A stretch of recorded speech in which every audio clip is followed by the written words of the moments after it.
People are still coming into our virtual room, or let's say it's the virtual room of the OECD Berlin Center, jointly with the German Association of Chambers of Commerce, with whom we have a long tradition of presenting this important production report that we're presenting today, so Africa's Development Dynamics. Usually we meet in the beautiful premises of the German Association of Chambers of Commerce. You know why we're meeting digitally today, but well, we meet again in person, but what we have today does have its advantages.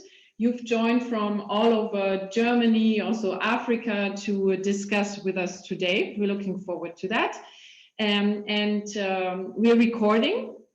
We will share slides and the recording later on a web page, and you have the possibility to discuss with us in a chat later in the discussion. We will take that up and perhaps also ask your questions live. You can raise your virtual hand for that. We have a wonderful panel of people contributing today. In a short moment, Stefan Liebing, who's the chairman of the German African Business Association, will welcome us. But just before he does that, let me introduce our participants. So the report, which is a joint product by the OECD Development Center and the African Union, will be presented by Jean-Denis Gabikini, who's a director responsible for economic development and integration and trade in the African Union Commission, and by Mario Pizzini, who's the director of the OECD Development Center. And we will then discuss what we've heard with a very distinguished panel. So we have His Excellency Igor Cesar, who's the ambassador of Rwanda to Germany. We have a long-standing partner, also Stefan Oswald, who's the Director of Africa for the in the German Ministry for Economic Cooperation and Development.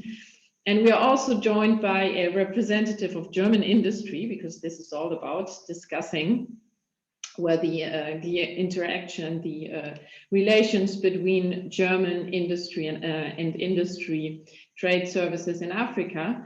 We have Gregor Wolf, who's a member of the executive board of the Federation of German Wholesale Foreign Trade and Services, the BGA.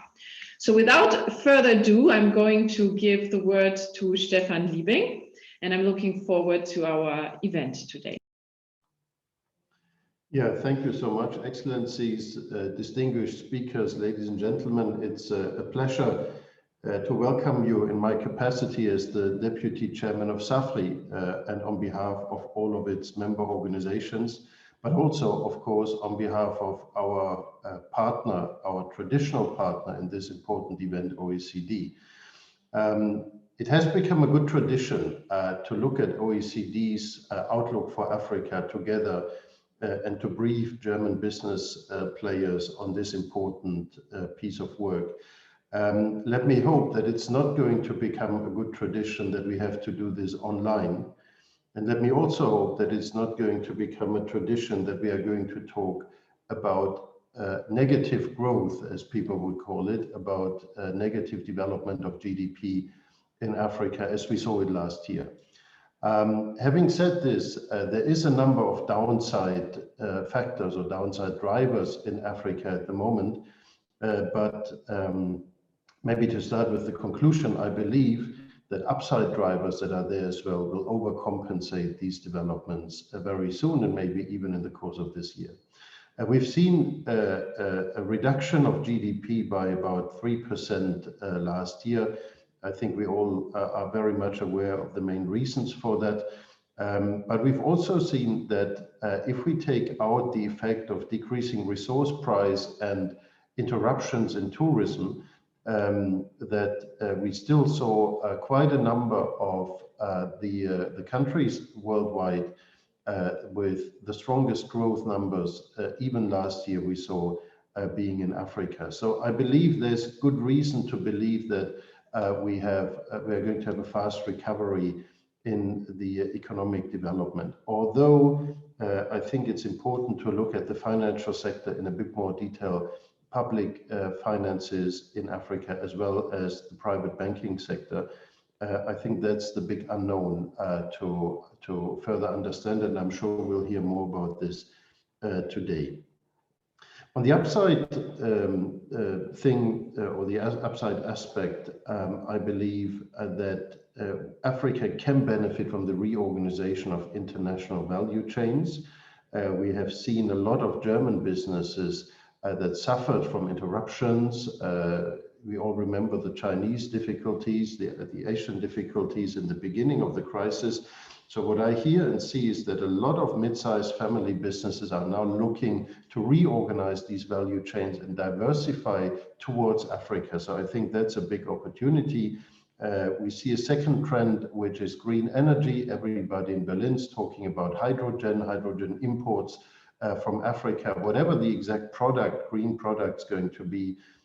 I think this is going to drive another push in foreign investment, German investment on the African continent. And the third big trend that's going to push towards a stronger growth, of course, is digitalization, which is one of the main topics of today's discussion and the report we are going to talk about. So in summary, I believe, well, obviously times are not easy for everybody, and certainly we have seen difficult phases in Africa. I'm quite optimistic for very speedy recovery. Now, today we are going to hear an important report from our friends from OECD, who are not only going to make a prediction on how these things might develop over the next few years, but also will explain what they believe, what needs to be done by policymakers and regulators, and how businesses can react to these developments so that we can work together in making this positive development or positive outlook happen. So the good thing about a projection is that it will enlighten us and will shape strategy making in private sector. But it's also a good thing that we can actually work together in proving projections wrong. By taking the right measures, by being more positive, by investing more than anticipated, it could even get better than the current reports demonstrate. So I very much look forward to an enlightening discussion.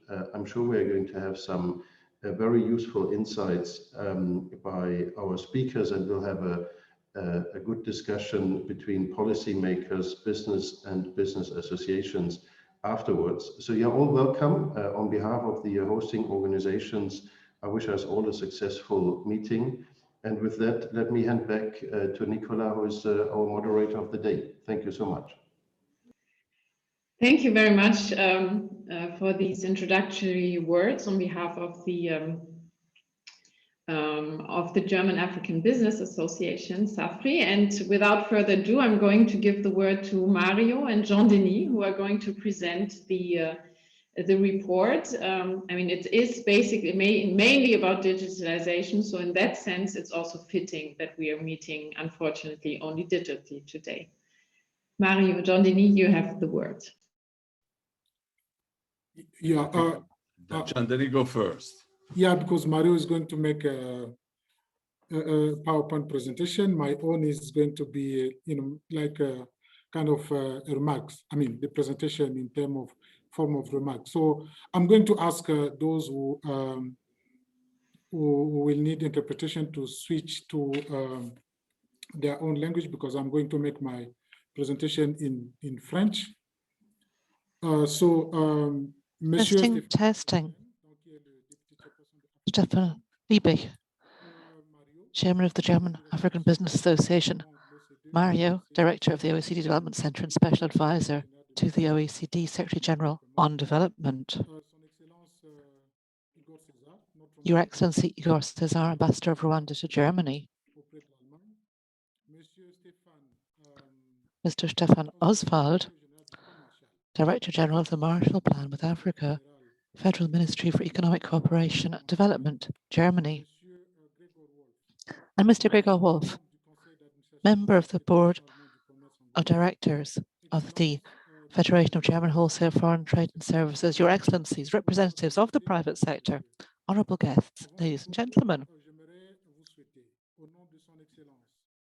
First of all, on behalf of His Excellency Ambassador Albert Muchanga, the Commissioner for Economic Development, Trade, Industry and Mining, on his behalf, I should like to welcome all of you on the occasion of the presentation of the report African Development Dynamics, 2021 edition.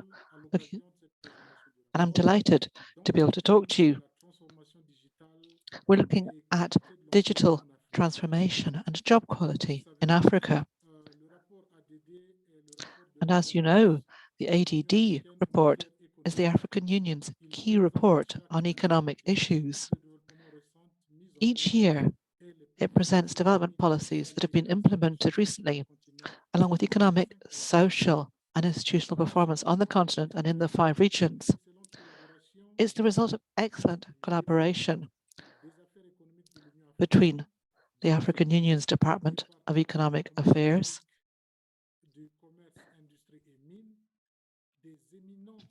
which is now the Department for Economic Development, Trade, Industry and Mining, and between the OECD Development Centre and leading African researchers. This year's topic on digitization could not be more timely, given the explosion in the use of digital technology tools all around the world because of the COVID-19 pandemic. I'm afraid the speaker has lost his microphone or his connection. I'm afraid that we're not hearing the speaker at the moment. At least the interpreter is not hearing the speaker. You have to unmute yourself.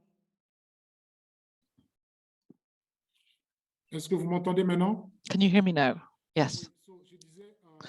So, as I was saying,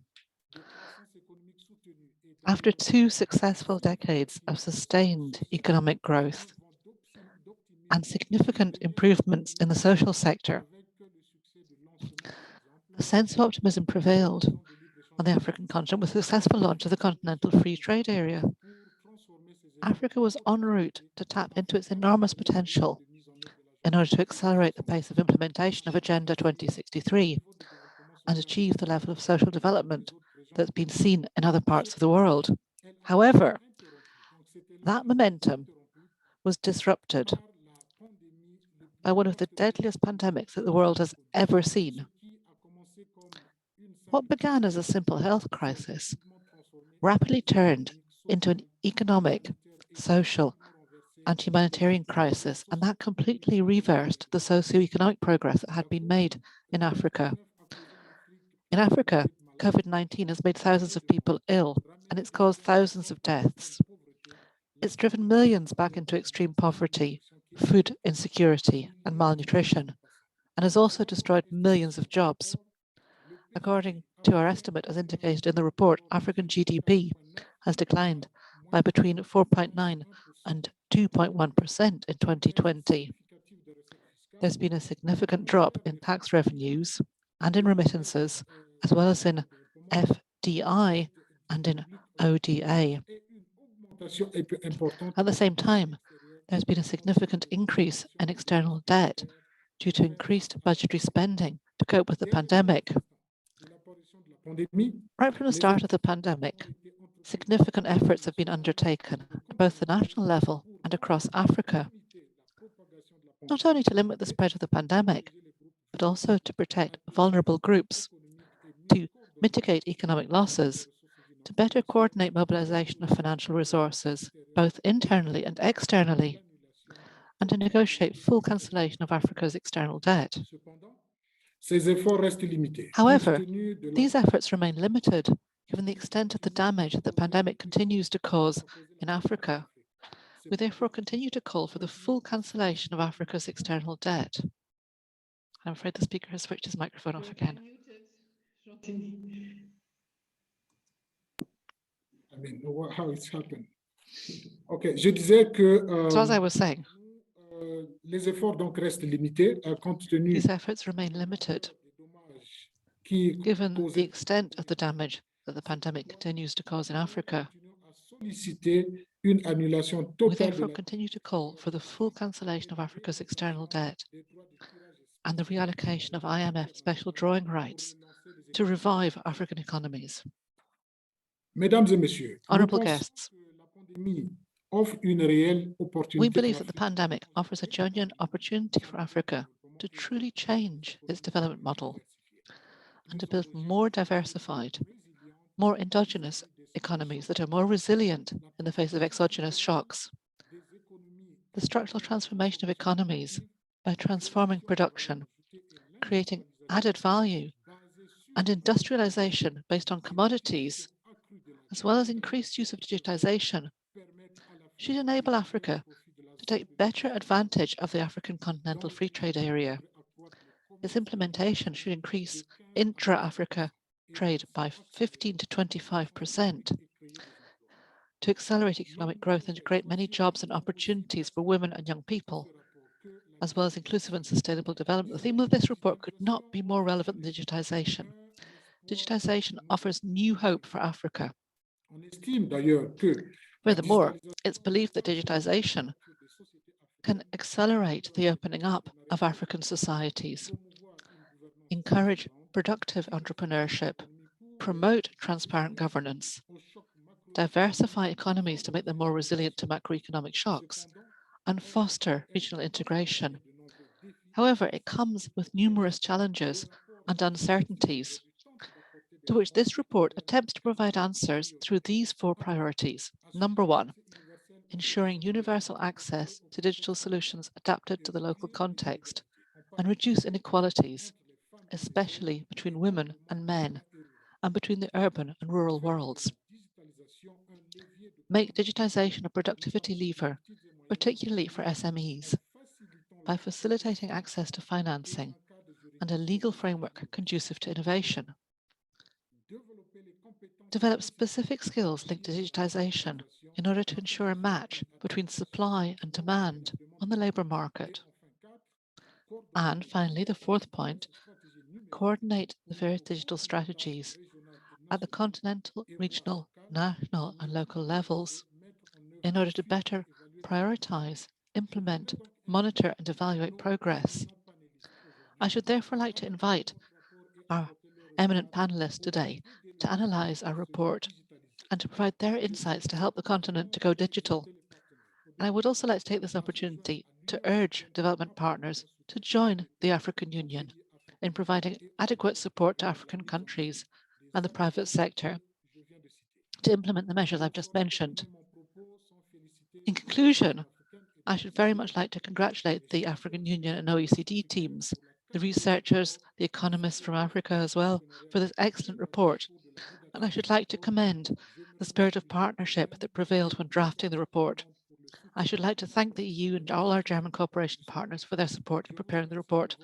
And thank you to all of you for listening. Mario, go ahead. Thank you very much, Jean-Denis. Thank you, Nicola Brandt and your team. Let me acknowledge the presence of Stefan Lieving and the support he has been giving to this initiative every year. Ambassador Igor Cesar, it's a pleasure to have you here and discuss with us. I see at the same time that we have other ambassador, Mulo Solomon from Ethiopia. It's a pleasure to have you here. And congratulations, we work a lot with Arkebe Okubai to prepare this report. And Ambassador Tom Omolo from Kenya, thank you for being here. And now let me say a special thanks to Stefan Oswald. This is the last time that I have the honor to present this report. And I want to thank Stefan for all the support he has been giving. I think it is a unique report because the fact that the African Commission, the African Union, cooperate with the Development Center to produce this report, I think is a case to be pointed in the general atmosphere of multilateralism. This report, already for this fact, is a success. Let me also thank Gregor Wolf for being here. Ladies and gentlemen, I have 3 points to make to introduce this report. My first point is about New Deal. As the world enters the recovery period, I hope, a new deal with Africa, including its digital transformation, should underpin the cooperation with public and private partners alike. Yes, while the global economy shrank by 4.2 in 2020, Africa GDP contracted by 2.6, which is a positive element in a general atmosphere if compared, but it's also the witnessing the fact that for many years, Africa at a rate of growth of 4.6 yearly, there was second only to Asia. However, from 2010 to 2018, domestic revenues per capita decreased by 18%, and external financial flows per capita by 5%. Therefore, there is a tightening fiscal space. The tax to GDP already didn't help because the ratio had already been stagnating at 16.5%. I repeat, tax on GDP 16.5%. Just to give you an idea, in Latin America, we're talking of 23%, and in OECD countries, 34%. And this was the rate between 2014 and 2018 in 30 African countries, despite tax reform. So the public revenue should drop even further by 18%, and remittances are already reducing 25%. So in general terms, you can understand the point that Jean-Denis has just made. In this situation, it's timely a unified approach to Africa's debt restructuring, because this will support the mitigation of adverse COVID-19 effects while ensuring debt sustainability. Let me also say in particular, and in the case of Africa, well, there are a series of countries that are not low-income countries, but rather vulnerable middle-income countries, and therefore they are not covered by the so-called DSSI mechanism at present. Secondly, private lenders account for 39% of lending to African governments in 2018, and therefore private lenders must be part of any agreement on the debt. But the point, apart from that, which is crucial, is that Africa remains an important engine for the global recovery and prospect for the new projects, for the new perspective to remain robust. Africa, as I said, have an annual GDP growth of 4.6. Second to Asia, that was 7.8, but Latin America was only 2.6 in the first 20 years of this millennium. And if we enter in detail, the fiber optic network extended from almost 4 times in Rwanda, for example, from 2009 to 2019. Mobile cellular subscription more than double in a decade. And the operations of the single African market that was mentioned by Jean-Denis will be an additional factor emphasizing these elements. So why to invest in Africa? Because of the single African market, because of cost competitiveness and the growing working age population that will constitute an advantage, because this could make Africa an attractive investment destination. Third, because between 2000 and 2019, foreign direct investment flows to Africa grew at 8.5% yearly. So already this investment shows that there is an attractiveness in Africa. In particular, in 2020 was Egypt that was on the top of the list, but other countries as well. Fourth reason, I think, is that while foreign direct investment inflows in part have been affected by the COVID, they show resilience. The total trade between Germany and Africa dropped by 18%. That's true. But Germany was in Africa the 8th largest investor in 2020. So the link between Africa and Germany come to be historical, as you can see from the data. Finally, we observe a relatively less severe health impact on the continent. We have quickly addressed this point before the starting of this.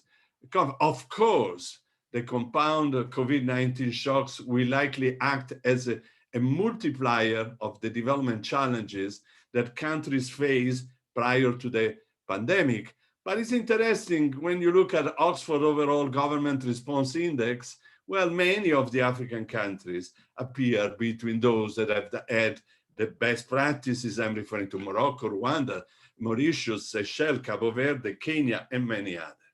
So my first point is that Africa has been severely affected by the COVID, directly or indirectly, through mechanisms of transmission that come from Europe, from North America, and from Asia. But Africa remains a very important actor for any type of recovery, and Africa has some relevant comparative advantages for investment. My second point is about the digital solution. To generate jobs at large scale, policies need to bring digital solution to the non-digital economy. Let me be clear on this point. COVID-19 is accelerating Africa's digital transformation. Last year, Africa counted over 480 million mobile money accounts. It's probably the first continent in the world. Sub-Saharan Africa is the enduring epicenter of mobile money and has had over 50 million registered accounts in 1 year. Within the first month of the lockdown, person-to-person mobile money transfer in Rwanda increased 4-fold. So as you can see, this technology are appearing as a very important passport to growth. However, I would insist on a point. Very often we think that therefore we need to develop the digital production sector. No, the digital production sector is crucial, but we have done an exercise on 9 African countries, and we have seen that the jobs created directly by this sector amount to 270,000.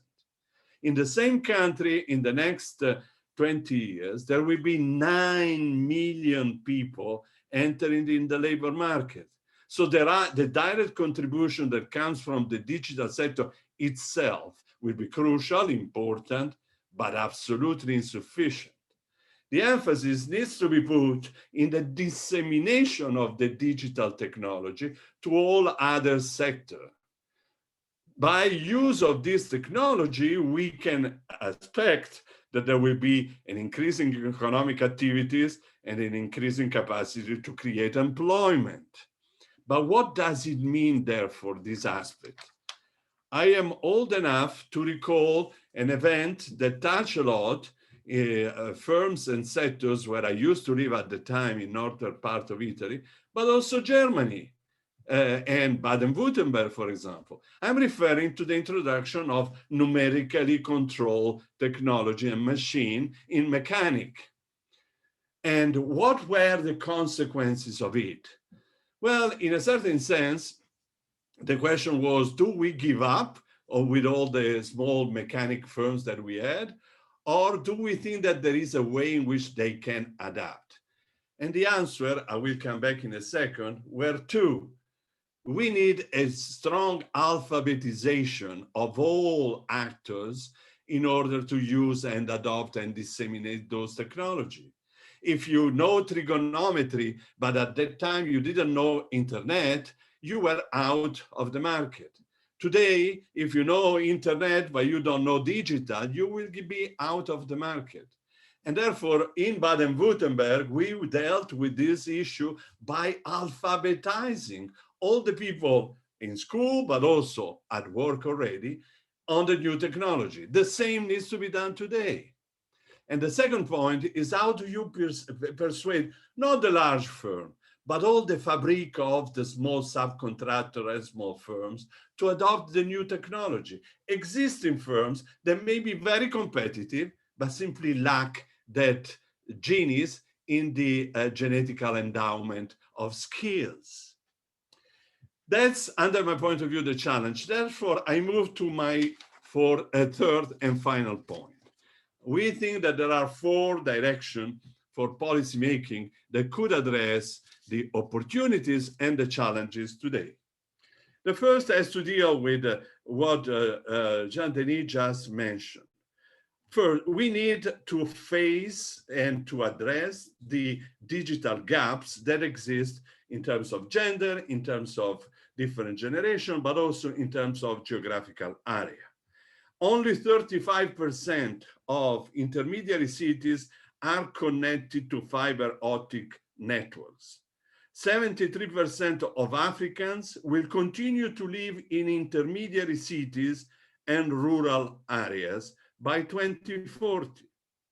Now, 17% of Africans' population can afford 1 gigabyte of data, which means can see a movie through the digital tools. But on the contrary, if you look at other regions in the world, it's not 17% that have that chance, but 37 in Latin America, 47 in Asia, higher in Europe. So there is a desperate need to bridge this gap that exists at present. And I think that Germany is in a very good condition to understand what we are talking about. We are not dealing with a country with enormous metropolitan regions, but rather a type of urbanization which is based on small and medium-sized cities. And that's exactly the same target that needs to be addressed in Africa. The second is small firms. If you have new technology, it doesn't mean that the small firms will adopt easily them. It's not enough to have water, to have the earth to drink it. The same thing here needs to be done. Now, you can think that there are market service firms that can knock at the door of the entrepreneurs and persuade them to adopt the new technology. And in fact, no, because private sector service firms will not invest 2 years of knocking at the door without any return. So we need, in a certain sense, policy for dissemination of this technology to existing firms that are not zombie, are simply firms that are very good in certain things, but needs to be accompanied, as well as the large firm, in the adoption of new technology. And I think that Germany, with what I recall before, the policy in Baden-Württemberg, for example, but not only, has a long experience in this field. Now, my third point is the people. And I have already said, if people don't speak the same technological language, they cannot cooperate to each other.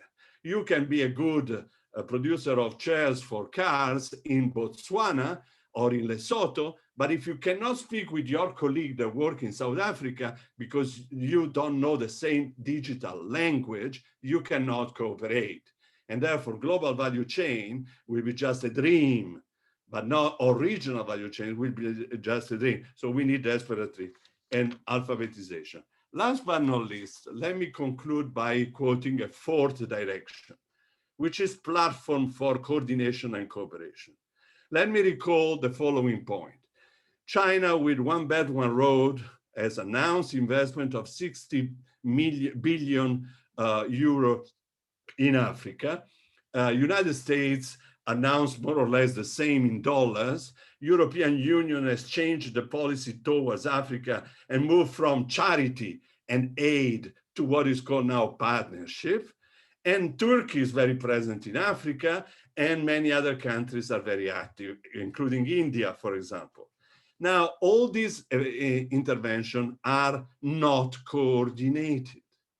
I think that it's desperately needed to build platforms for investment where these partners coordinate themselves, but also the African country, and we identify where to invest, in which sector, how to do it. This initiative can't but be led by the African Union and by African countries, and not by tables where only the donor sits, the traditional one, without any voice for the developing country. So we need to figure out also a new way to cooperate all together. Sorry for being a little bit long, but thank you very much. I hope this were clear. We are at your disposal for further discussion. Thank you. Thank you very much, Mario and Jean-Denis, for introducing us into the subject. And I think I want to go straight into the discussion with the panel. I would like to start with Ambassador Igor Cesar of Rwanda. So when you listen to what the two presentators just said, so the importance of investing in infrastructure, connecting medium-sized cities, rural areas, investing in people and their digital skills, how does that fit the development strategy of Rwanda, but perhaps also, since you're here in Germany as an ambassador, your cooperation with Germany, for example, through the Marshall Plan for Africa? First, thank you for the presentation, and I'm glad also to see that East Africa is well represented in this with my colleagues from ambassadors to Ethiopia and ambassador of Kenya. I'm pleased to not be alone on this one. First, what my comment to the presentations first will be that they touched most all the points that a government like Rwanda has been centering its effort in. When we talk about bridging the gap from rural area from city to rural area, putting the infrastructure in place,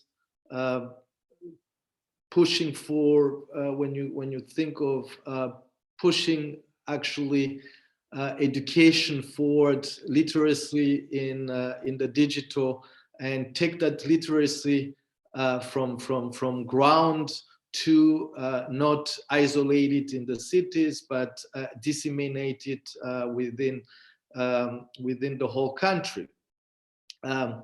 However, there are some points I would like to make, to also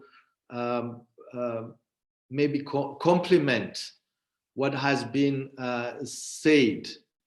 When we talk about digitalization and job market and creating job, one of the comments that I keep on hearing is that digital as an end in itself doesn't necessarily create a lot of jobs that Africa is in need. However, when I look at in the continent, our effort of digitalizing our economy is more actually, we see digitalization as an enabler, not as an end to itself. And the fact that we are seeing it as an enabler, it helps us actually to utilize digitalization in different areas, not to diversify the usage of digitalization and to see it all more as something that complement something else. From the government level, I will give you examples, how when we measure actually what digitalization, actually the output of digitalization in our country, in terms of creating jobs. First, by enabling, a digital environment in our services, in our government services, and so on, we have reduced tremendously. When I look, we have been able to reduce tremendously our the corruption. That will be one, by being more transparent through digitalization. We have been able to push for access to the services. We've been able to increase our base of taxes, which through digitalization, and all that has created for us. I guess for me, digitalization, the way we see it not only as an enabler, we see it also as a wealth builder, as an opportunity to wealth building. And that wealth is what creates at the end also opportunities for jobs. You know, it's through a bigger tax base that we are able to build our infrastructure, and building our infrastructure creates also jobs and so on. So although you don't account infrastructure workers as people who have been benefiting from the digital progress, but it is linked. So for us, digital, if we go cross-sector, it has actually a big impact in creating jobs. Unless you see digitalization as an end in itself, that becomes for us a wealth building block that at the end also builds also. So we've been, you know, when I look at now our relationship with Germany, how Germany has been helpful, you know, Germany is one of the countries that has been very involved, you know, in Smart Africa, which is an initiative that was born from Rwanda. That connects the environment, the ecosystem of digitalization within the continent and in the regions. So Germany has been very instrumental in pushing that. In our own country, I would say our smart city, our innovation center, city center, where we are pushing for research and development ecosystem and entrepreneurship ecosystem. Germany has been a big partner on that. On the coding factor, when we talk about integration, integrating actually a digital economy to gender. Germany was one of the first countries that helped in building also the coding academy of women. So we see also Germany taking actually this opportunity to see sometimes countries like Rwanda as a test case in the development cooperation within the continent. And Rwanda, in this sense, we have been able to push to position ourselves as a proven concept.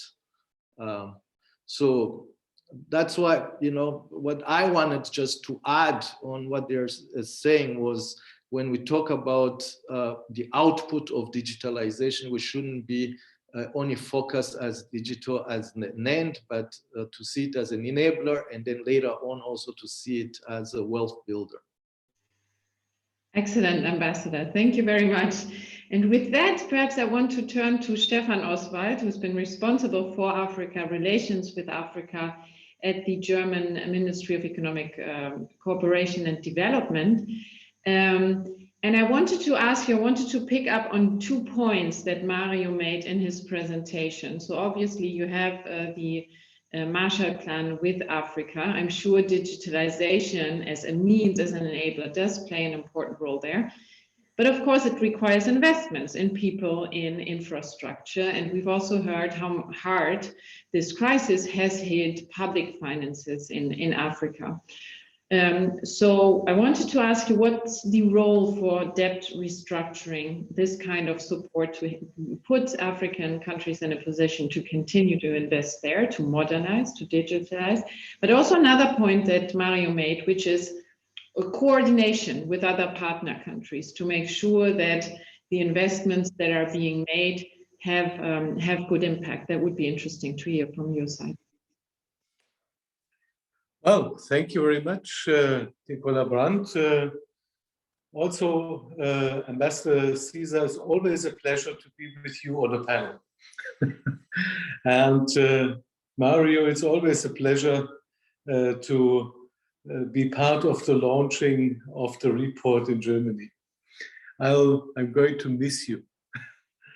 Well, anyway, probably on some general remarks, I would like to congratulate the EU Commission very much, and Jean-Denis, and also Mario, the Development Center, for the publication of a this very insightful report.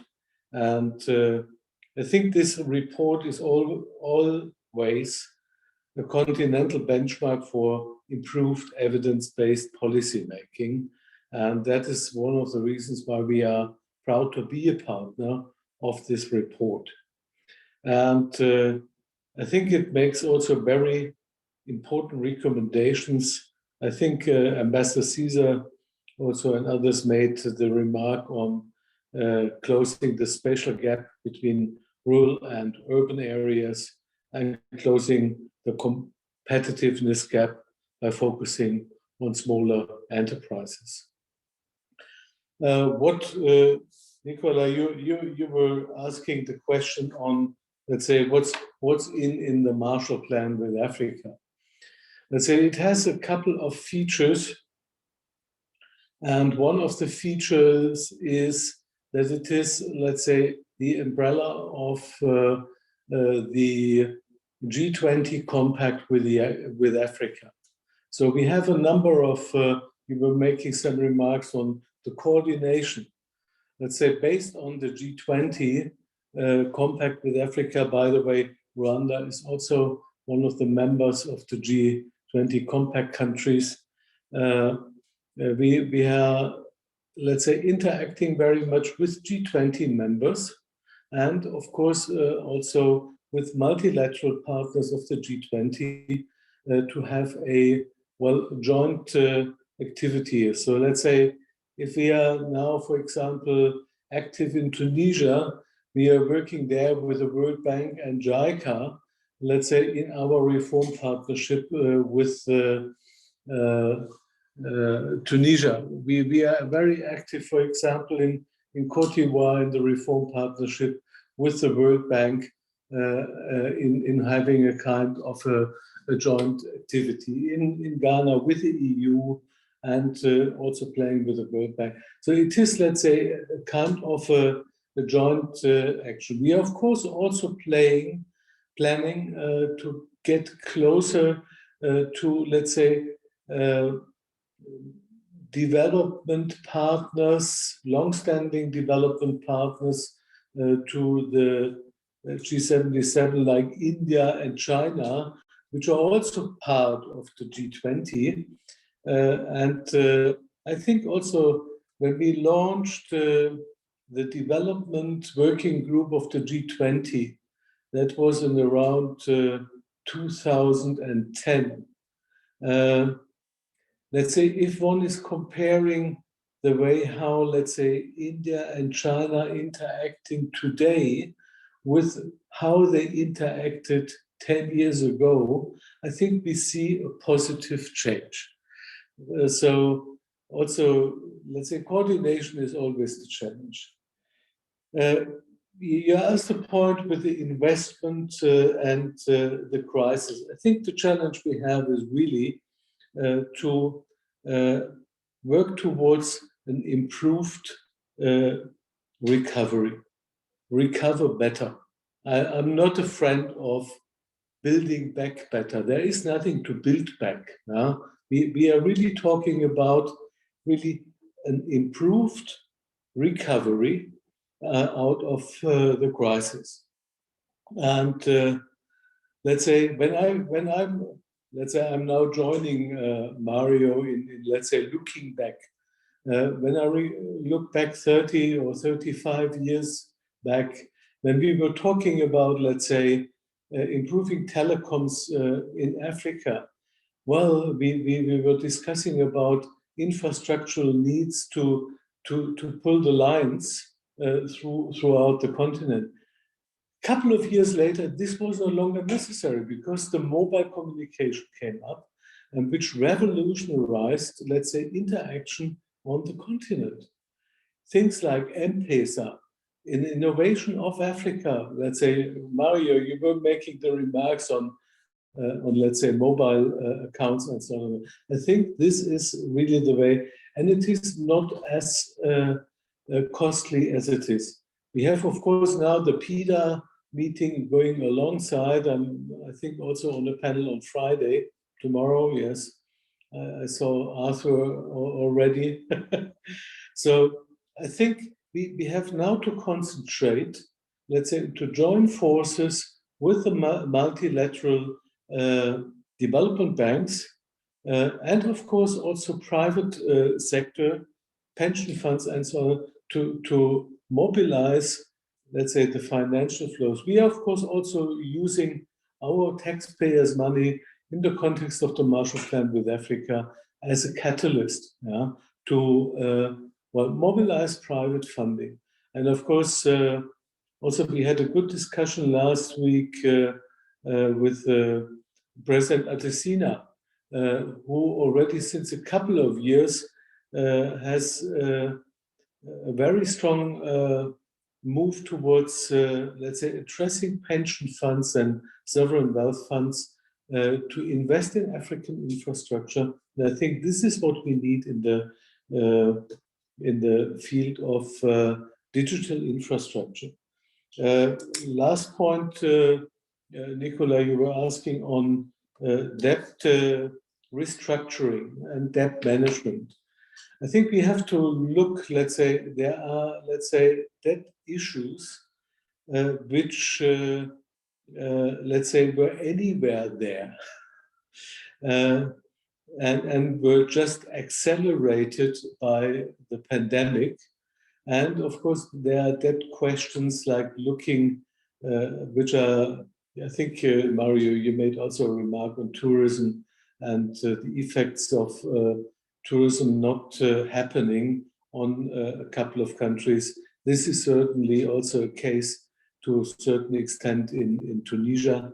Let's say all the issues regarding Zambia, I think have lesser to do with the pandemic, but let's say with how one is addressing the issues. I think the moratorium decided by the G20 already last year is a very important issue.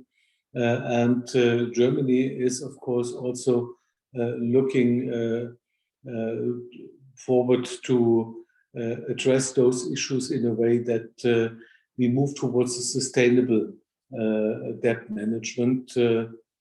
But we can only sell it over here, also at home, and also to the private sector, if it is really meant to be a kind of a sustainable management and not, let's say, caused by, let's say, high borrowing in order to win the next elections.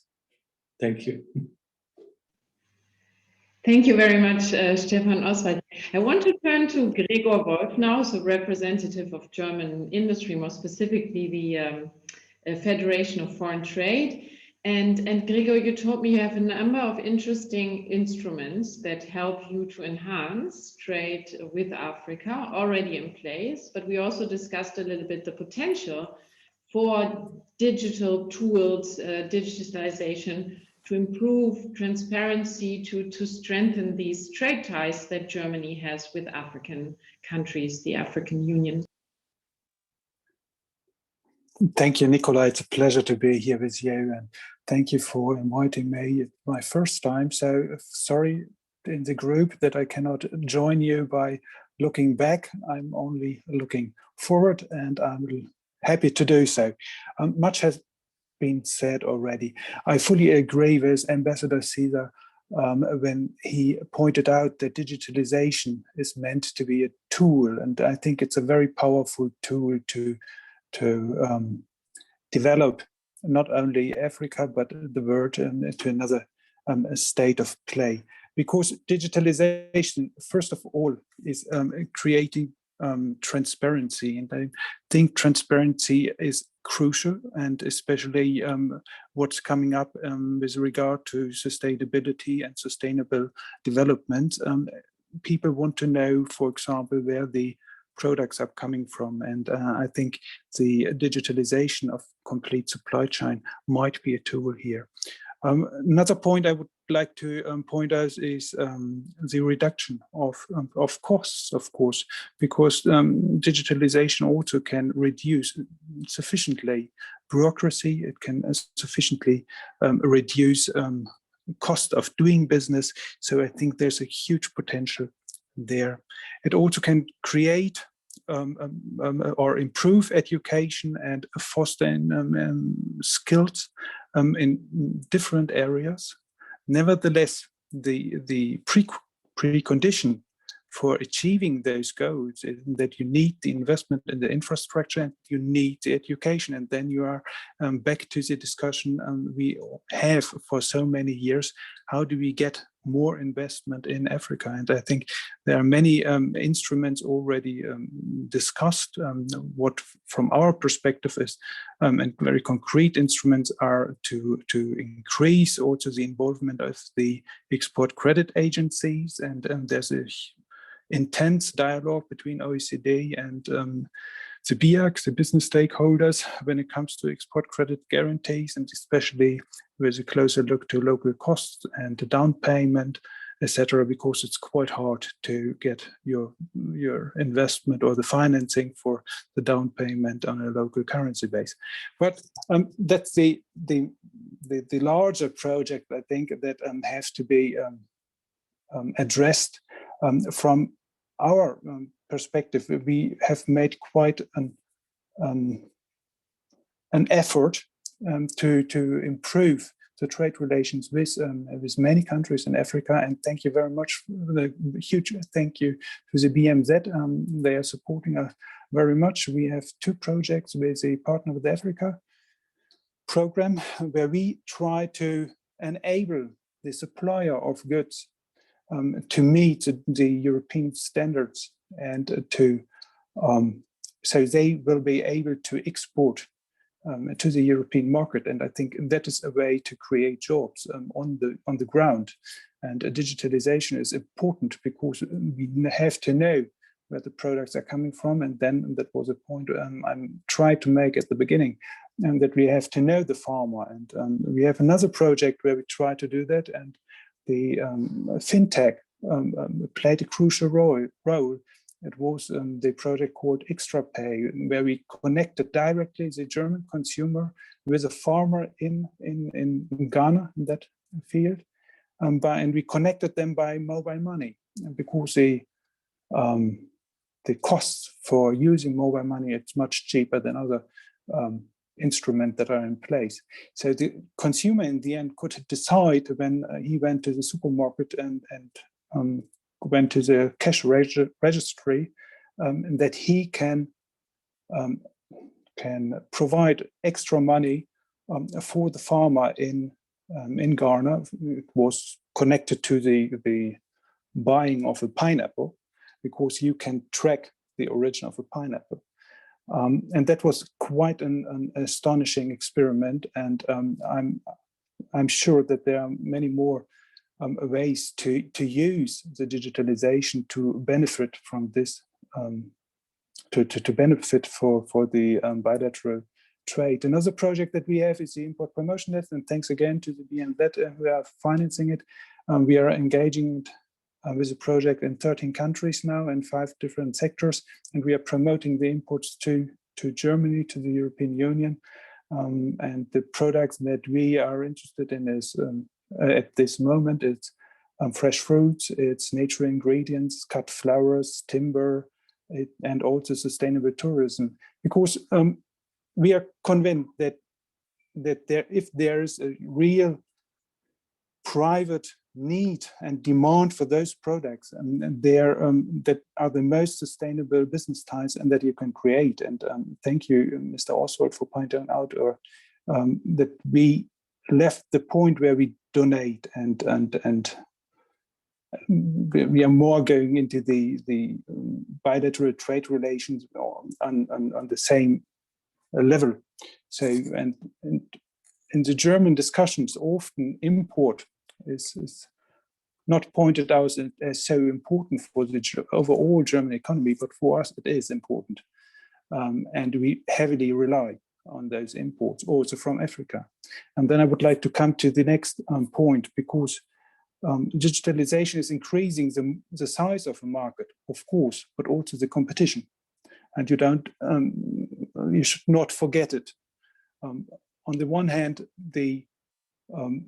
you can cross the borders, you can provide services, you can provide the products, and you don't have to care about nationalities anymore. And that's a huge chance. Nevertheless, your competitors are not only based now nearby or in certain areas, but they are based globally. And so, and that is my final point, I'm very happy to hear at least the words of a multilateral approach to how to develop regions and countries, because that is crucial. And for a long time, multilateralism has become not the rule, but more the exemption. And I'm very happy to hear it in this audience, and I'm looking forward to find new ways to approach this. Thank you. Thank you very much. So I was going to turn to the African Union again, but I don't know, Jean-Denis has switched off the camera. I'm hoping he's still there. Otherwise, I'm going to pass the question on to Mario.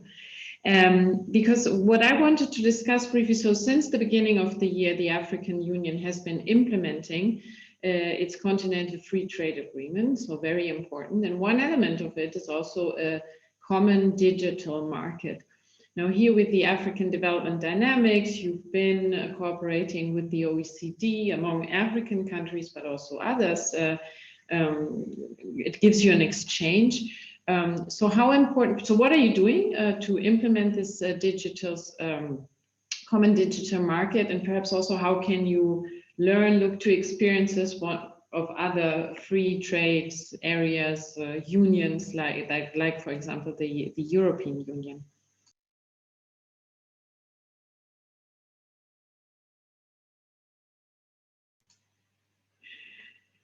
Well, maybe Mario, you can step in. Of course, you're not from the African Union, but you can tell us a little bit about your work with the African Union on this, and how what can be gained from all sides when you look at different experience of building such a single market, in particular in the digital area. Yes, I am not yet from the African Union, but I hope to be very soon African. In any case, I see that John Cavicchini is back. Let me just, before passing him the microphone, in particular about what the African Union is doing to create a common market on digital issues, just to answer, it is crucial, this initiative. It is unique, but also based on some very evident economic facts that are helpful for everybody, not only for Africa. I mentioned that from the beginning of the millennium up to now, every year there was a rate of growth of 4.6 in Africa, average. Now, when you look at the component of this rate of growth, 69% comes from internal demand. And in phases where the aggregate demand is so weak as today due to the COVID, but also to what was happening before the COVID, obviously this is an exceptional resource. In this respect, you can understand therefore the insistence and the correct insistence on the African trade area. It is also unique because the intensity of this initiative, the number of people and country involved is unique in the world. Now, how to help in building and implementing this big decision is crucial. And I have to confess that I don't think the multilateral organization and multilateralism is very well equipped about it. There are very relevant experiences in the world. Probably the one of the European Union is one of the most interesting. ASEAN is another one, but the experiences in Latin America have been extremely weak. So where to go and find out also suggestion on how to is very difficult, and the initiative of the African Union is crucial. I would like anyhow to insist on a point.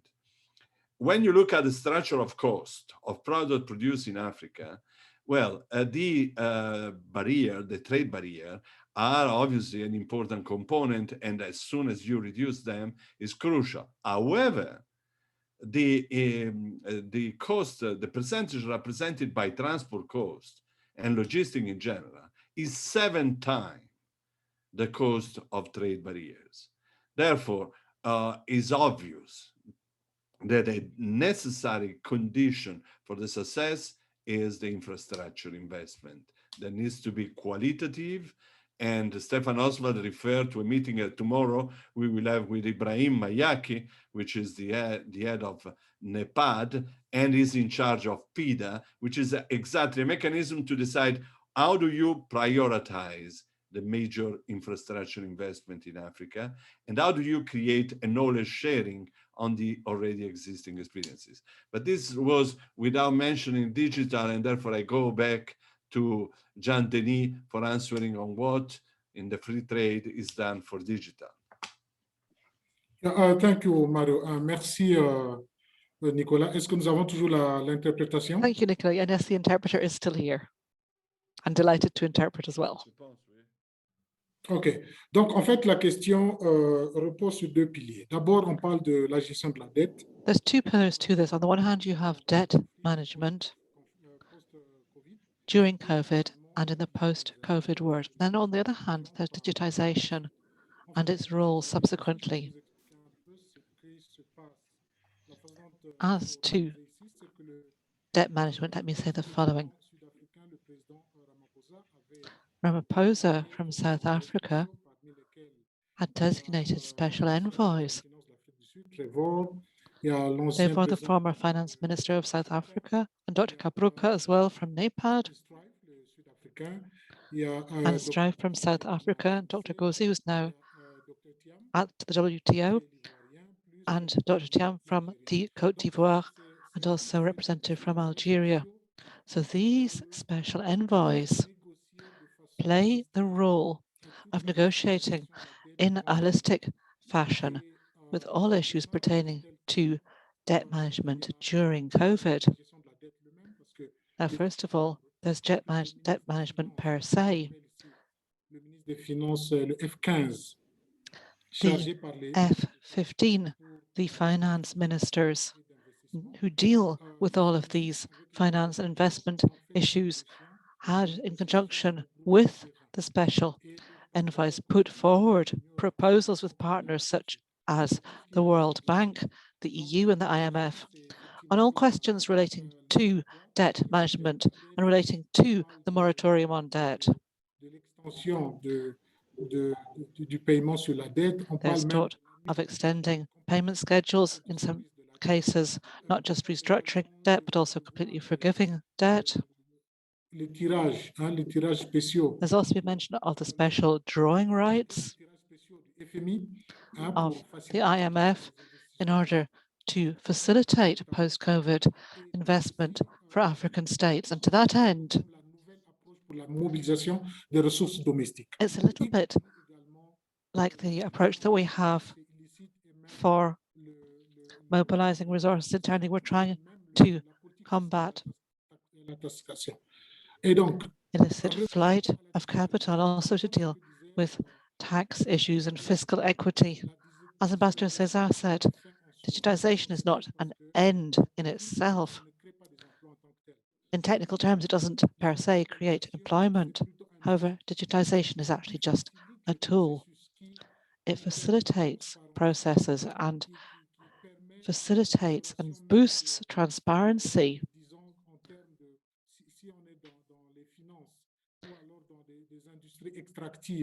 If you look at extractive industries, finance, or infrastructure, you'll find that in all of those realms, digitization helps to make the production process and management process and the oversight process much more effective, while at the same time cutting costs.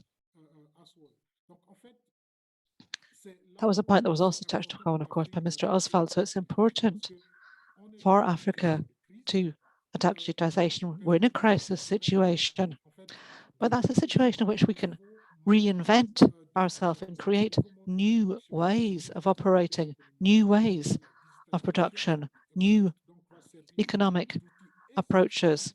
So this is one of the crucial tools for all of these areas, because of course, Africa, almost right across the board,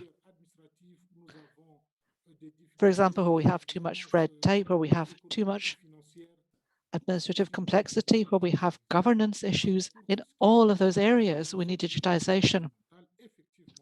And as to the African Continental Free Trade Area, digitization will also facilitate transactions.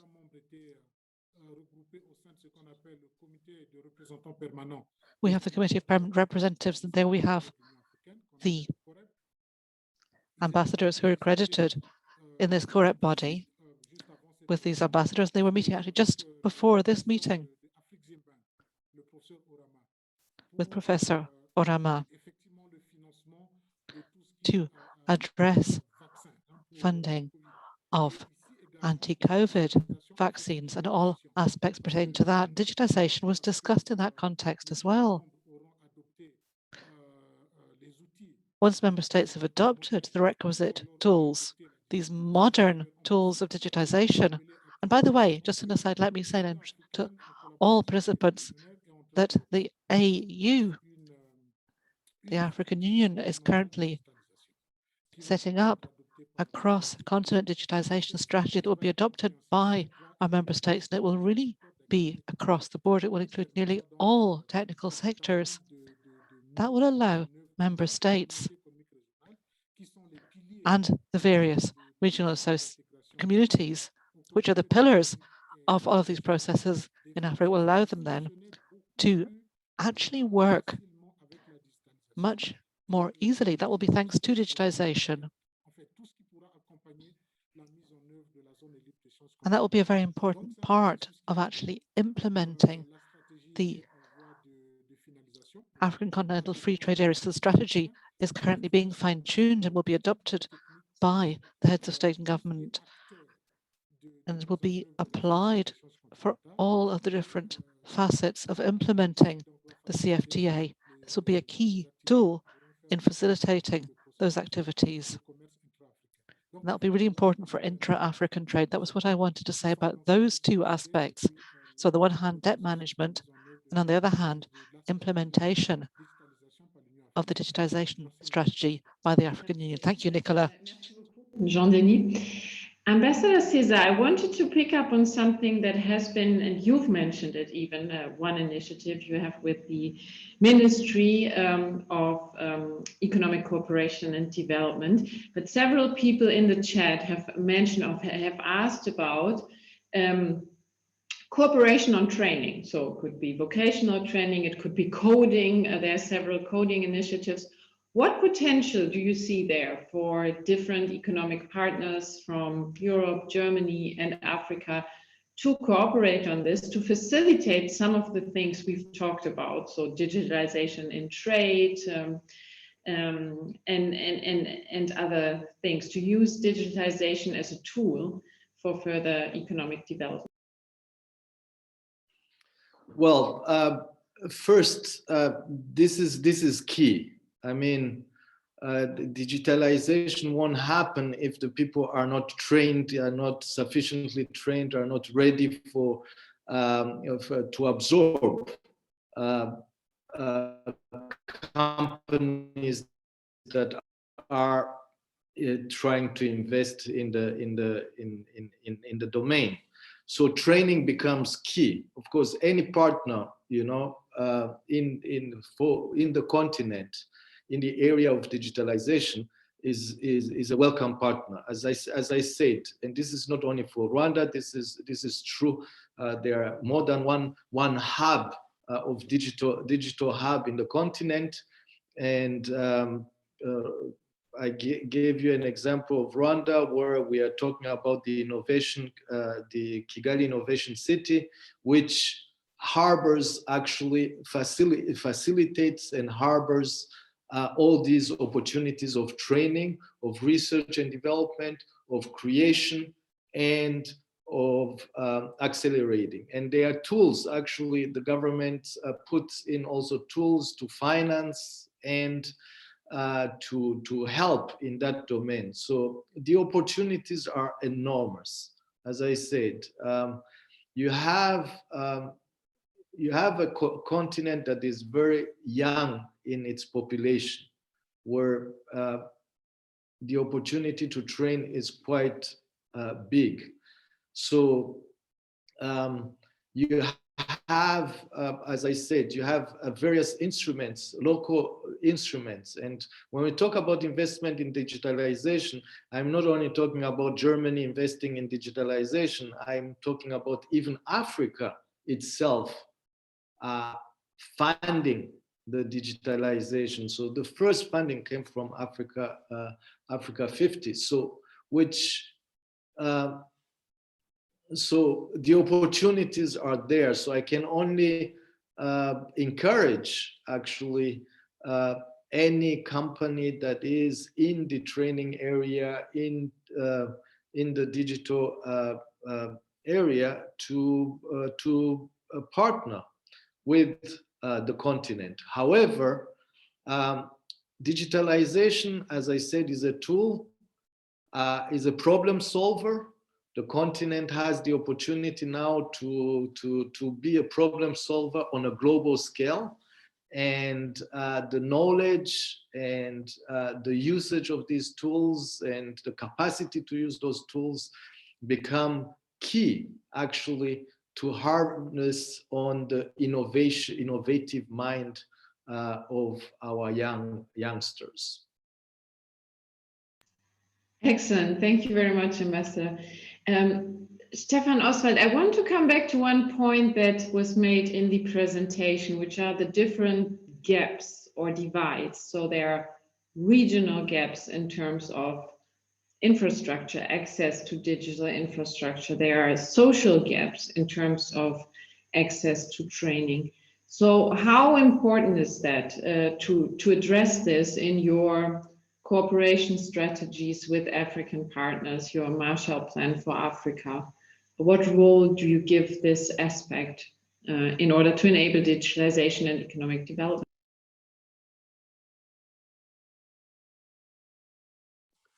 Well, Nicola, it is, of course, a very important feature because it is not the Marshall Plan for Africa, it's the Marshall Plan with Africa.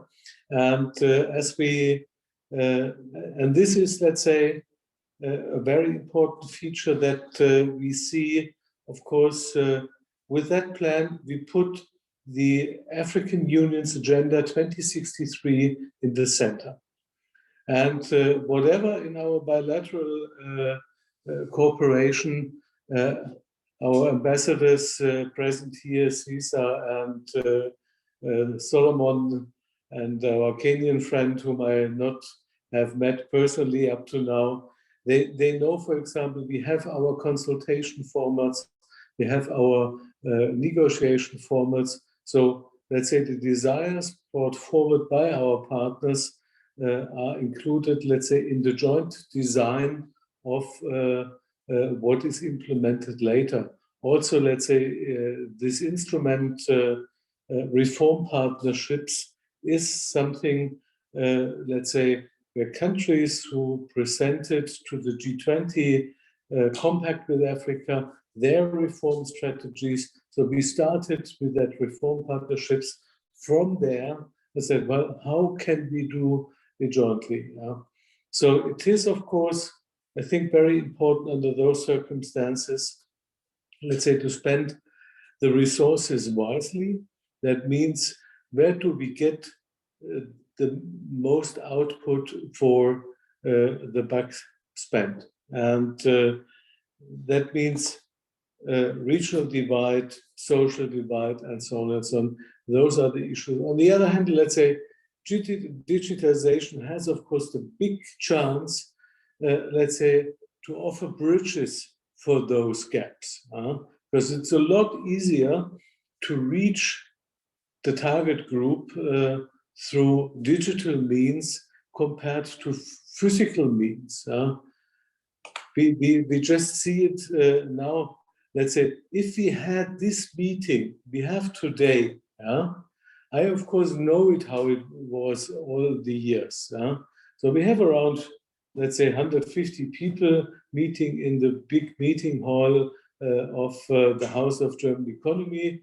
And let's say, through this format, we reach a lot more people, or a lot more people have the chance to access those. And let's say, in this regard, of course, also the pandemic had a chance, because imagine just we had tried 1 year ago to meet in that format we are meeting today, I think we would have not yet managed. Thank you very much. Excellent. Perhaps, and still on the issue of training, it would be interesting, Gregor, to hear your perspective. Of course, you're working more on trade issues, but I know that German companies, when they invest in other countries, they often do work with partners, or so implement training themselves, and sometimes work with partners there to co-create training, if you will. How important is the training issue also to implement your projects with Africa, and is there room for direct cooperation, German industry, German companies and partners in Africa? Thank you, Nicola. Of course, and yes. That's the only thing I can say in the end. There is a huge potential for further strengthening those education ties. One part is, of course, the companies directly with a subsidiary in the region, in the countries. They train their people, because if you export machinery, equipment, or whatsoever, normally they are not so easy to handle and apply and use. So there needs training on the machines, and we see it in the corona pandemic situation, that the companies who have people in the region, and they are much better off than those who have to send their people, because due to the travel restrictions, that's a huge challenge at the moment. Then, of course, we have a great chamber network. They are crucial for that education, and I think we have a great experience in Germany for the dual education, the vocational training system. And then there's the field where we also engage, and that is when we try to educate farmers, educate business partners about the standards and requirements for exporting to the European markets. Because in Europe, we further and further increase the standards and the requirements, and it becomes a protectionist measure for us at least, or our perception.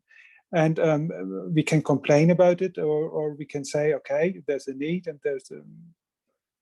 there's agreement in Europe and in Germany to have those requirements. So we have to go there to our suppliers and train them to fulfill those requirements. And that is what we do.